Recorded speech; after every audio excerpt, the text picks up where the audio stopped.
personal to you. So along the way, you've had some great wins. Where does this one rank all time out of all your accomplishments? Wasn't personal, man. I just don't like the dude. I knew how to get inside his head, and that's it, man. You know, there's nothing personal for me. It's just business. I'm here to get these checks, get paid, and make sure that I put enough money away for my kids to go to university, so that belts was next. And I'm glad I got to end that dude, man. You started with flying knees before. I mean, was there a decision that you thought you could knock him out with it, or is that just the way you wanted to start the fight? I mean, why was that the initial move? He's so predictable, man. He's a scrub. But a part of me just wanted to throw it out there so he knew, like, if you do shoot like an idiot, like you only know how to, your head's going to get clipped, and that would put the brakes on him and then beat him up for 14 minutes and 30 seconds and execute him. Or, he took the bait. I put my hands behind my back. He probably thought we were going to fucking patty kick it up or something. I don't know. But he walked right into it, I saw some criticism. People say the punches weren't really necessary. Maybe they were super necessary. Why were they necessary? What do you mean, why were they not necessary? Because he was already knocked out at that point. But the referee hadn't pulled me off. And my job is to hit somebody till the referee pulls me off. So to those people, I would say maybe don't watch MMA, go back to soccer. I saw some other criticisms, perhaps, of your celebration afterwards. Any regrets at the celebration or your behavior in the cage afterwards? Man, there's not too many people that I've disliked. I have over 50 pro fights, and he's one of them, He talked about my manhood, talked about my culture, my ethnicity. Where do we draw? Why do certain people get to do stuff? You online, so you could do anything. Everything is cool before a fight. You're allowed to do and say whatever you want. Like other fighters are not doing, talking about people's religions, wife, even kids. That's cool. But after a fight, I'm not allowed to showboat and rub it in your face. So you and guys like you could see it and be like, maybe I don't talk so much shit, because when I cross one of these real motherfuckers, they're going to make me pay for it, man. They're going to embarrass the shit out of me. And it's not over for Ben either. He still has to deal with me. If I see him at Whole Foods, I'm going to still slap that dude up because I don't like him. The last thing for me, I know after the last fight, you thought, I'm going to get the title shot. You didn't. You took this one. Why now do you believe the title shot will be yours? It should have been mine, like you said, but, I don't know. I'm not going to sell my soul, man. I know they go around sometimes, telling, oh, you got the title shot of you, and then see who gives them the best deal. I want to get paid for my services. I think I bring a very real thing to this fighting thing, and that's just baptizing people. I'm not God, but I'm putting motherfuckers in another planet when I'm done with them. Jorge, on Thursday, you told the schmo, I'm right over here, you had the head buster, the rib cage destroyer, and the kneecap defibrillator. Is it safe to say you gave Ben Askren the head buster? He got the head buster with no longer with us clavicle. He got all types of shit. Then he got those punches to the face, because I thought he was gonna get up. You said you want a title shot next. How soon do you want to get in the octagon with Kamaru Usman? It could be tomorrow. I'm ready. As you see, I know they said I was in a fight. The rumors are saying that I was in a fight, but I wasn't. A fight is usually longer than 5 seconds, so I wasn't in a fight. No injuries. I'm ready to go tomorrow. Lastly, for me, did that go exactly how you expected it to go? Yes and no. My whole vision of this, if you could get inside my head and replay my thoughts, were me beating his ass for 14 minutes and then putting him out like that. I really wanted to hurt him for as long as I could, as much as I could. Destroy his kneecaps, bust his ribs, make him piss blood, and then send him home packing. But, I think in a way he got off easy. Jorge in front. Congratulations. Thanks, sir. Did you see anything from what Robbie Lawler did in that fight that led you to feel like he would be vulnerable to that move tonight? Not just the Robbie Lawler fight, his whole career. He's always like, his face is a magnet to crotches. And if you want to try to touch my crotch and you're a dude, there's a heavy toll to pay, man. There's a heavy toll. This crotch ain't for dudes. And where did you get the dislike for him in the first place? Was it when he came into the UFC, or was it even before that? Well, now that the fight is over, because there was a lot of he say, she say, what happened in 2008. He came to the gym, and my coach, Ricardo Laborio, told me, man, this guy's a good wrestler. Don't take him lightly, I kid you not. As soon as we started, I picked him up, slammed him. We scrambled back to a neutral because he could scramble his ass off. We kept going. He couldn't score a takedown. I took him down again, but this is what MMA gloves, not throwing hard, just like, You're measuring each other. I took him down again, to which he out-scrambled me and stayed on top of me for like a minute and a half. Didn't submit me, wasn't my guard, but didn't pass my guard. So when he was putting these comments out there, I was like, man, this guy's a fucking idiot, bro. He has to lie to himself to get himself motivated.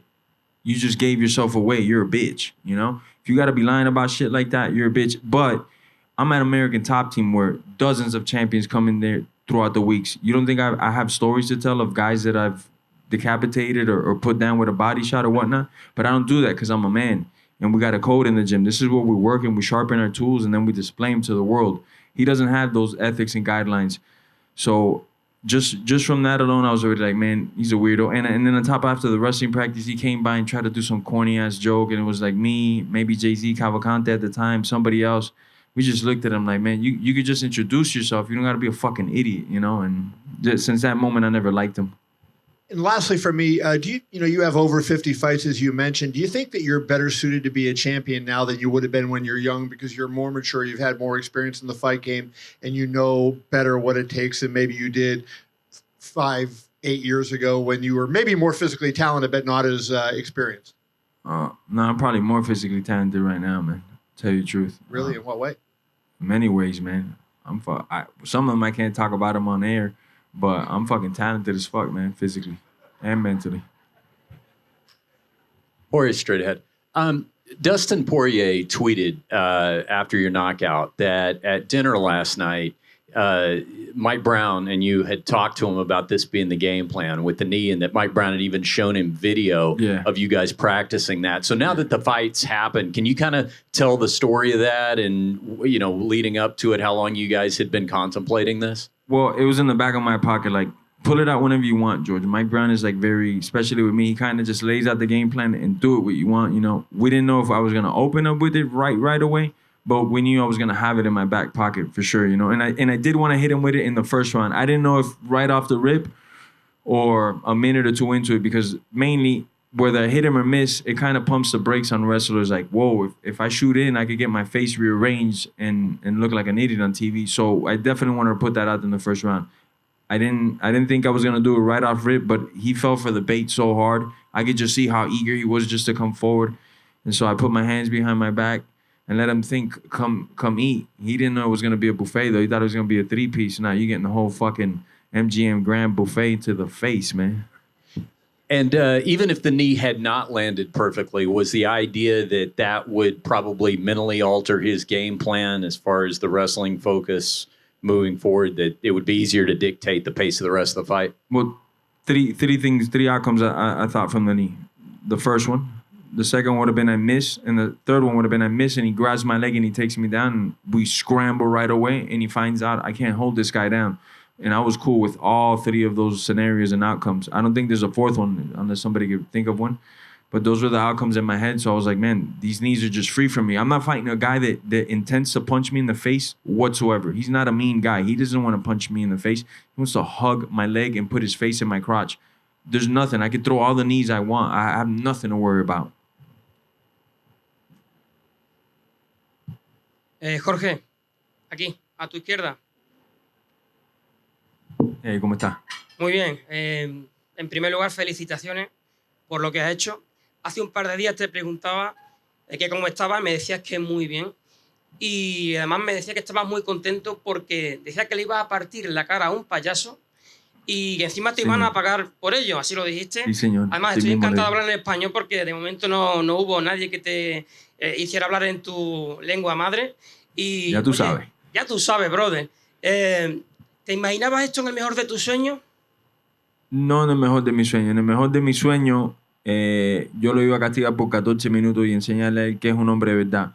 Y mi papá está ahí y él es testigo. Mi papá fue el que me dijo, no quiero que hagas eso, yo quiero que acabes con él rápido para que le enseñes al mundo que tú mejor eres que él. Pero yo en realidad lo quería castigar por 14 minutos. Mi papá es el testigo mío. Ese era mi mejor sueño, que yo lo castigaba en 14 minutos y después lo ponía a dormir. ¿Qué es lo siguiente para ti? What is the next for you? El título. Título. El título y hamburguesas.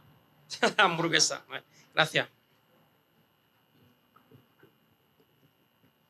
Jorge, over here. Yes, sir. Before the fight, did you sense any kind of fear in him? Because I know this is Yeah. talk about that. Man, I had that dude spooked out. It was funny to me that he kept saying he's under my skin because I didn't go to a press conference. He was bragging about that I didn't go to a press conference. Let me tell you guys a secret. I could care less to be here, man. If I could be right now In-N-Out Burger and some cheeseburgers and I wouldn't get fined for missing this thing, I'd be gone. No disrespect, because there's a lot of cool motherfuckers in here, bro. But I don't care, especially to fly across the country. I had a little bit of food poisoning, and I had staph. The first one that was in Atlanta, I don't know if y'all could see this. I had a good case of staph, and I just said, I'm not going to go nowhere like this, you know. So he was bragging about that. I was like, man, I'm going to catch this dude. I seen him one day in the hallways. We were taking pictures, and I just jumped up on him. And right away, I could see how nervous he was. He's a deer in lights, stiff meister, you know? Similar how he ended up tonight, stiff as a fucking board. It's the same way he was every time I seen him, man. So I got no respect for him, because if you could talk that shit like this, you got to be able to do it in the FaceTime. If not, shut the fuck up, man, because we don't even know if it's you the one typing, man. It's just fucking, he just throws shit on the wall and hopes that it sticks, you know? It's obvious that you guys don't really love each other, but is there a chance that maybe one day you guys could drop the beef, or do you think is this a permanent thing? Oh, no, it's not beef, because if it was beef, it'd be different. I'd be at the front of his house waiting for him right now. It's not beef. This is just, I don't like my coworker, we could say, but this is not beef, you know? This is just some idiot I don't like, you know? But my job, thank God, you guys got to be jealous of this for me. I get to punch the coworkers I don't like in the face. Thank you, man. You got it. Hey, George, right over here to your left. What's up, man? Aljamain Santos, Eagle Broadcasting. I don't think there's any kind of slow motion camera that can capture those, if they could, capture those 5 seconds. Where in those 5 seconds did you know that you had it in the bag? As soon as that dude signed the contract, man. As soon as he was acting like he wanted to come forward, and I put my hands behind my back and like signaled to him, and he was like, yeah, for sure, I'm putting my face in your crotch. I was like, all right, got you, bro. For sure, I got you, bro. You're such a fucking fish, man. Appreciate it. Thank you. You got it. Jorge, right here. What did Dana say to you in the octagon after the finish? Be nice to him. That's what I remember. I don't know. I'm sure he said a couple other things, you know, but he was just like, be nice to Ben. Be nice to him now, you know. Because I was telling him, like, why'd you put me to fight with this guy? Because I believe in, a lot of the media also believed it. Not a lot, but some of the media, that this was a step back for me. I've been fighting I fought Eve Edwards over 10 years ago, but that guy's a fucking fighter. That guy's a stud, bro. You guys might not know who Eve Edwards is. If you don't, shame on you. Go do some research. I've been fighting badasses for a long time. To get put in with this guy was a setback in a way, you know. I'm glad, though. I'm going to steal that fucking hype and go fight for my title now, because they were saying this is the greatest grappler ever. I think Joe Rogan said it's like grappling two guys. All the media was behind this guy. He's fucking 38-0 or whatever the fucking bullshit record he has. You know, so he's obviously something in the grappling community.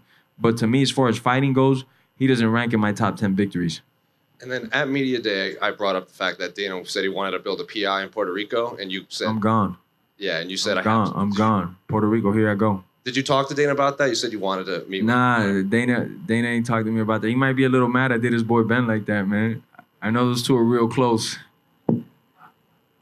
What happens if Colby wins next month? How do you determine who gets the title shot? How do you figure that out?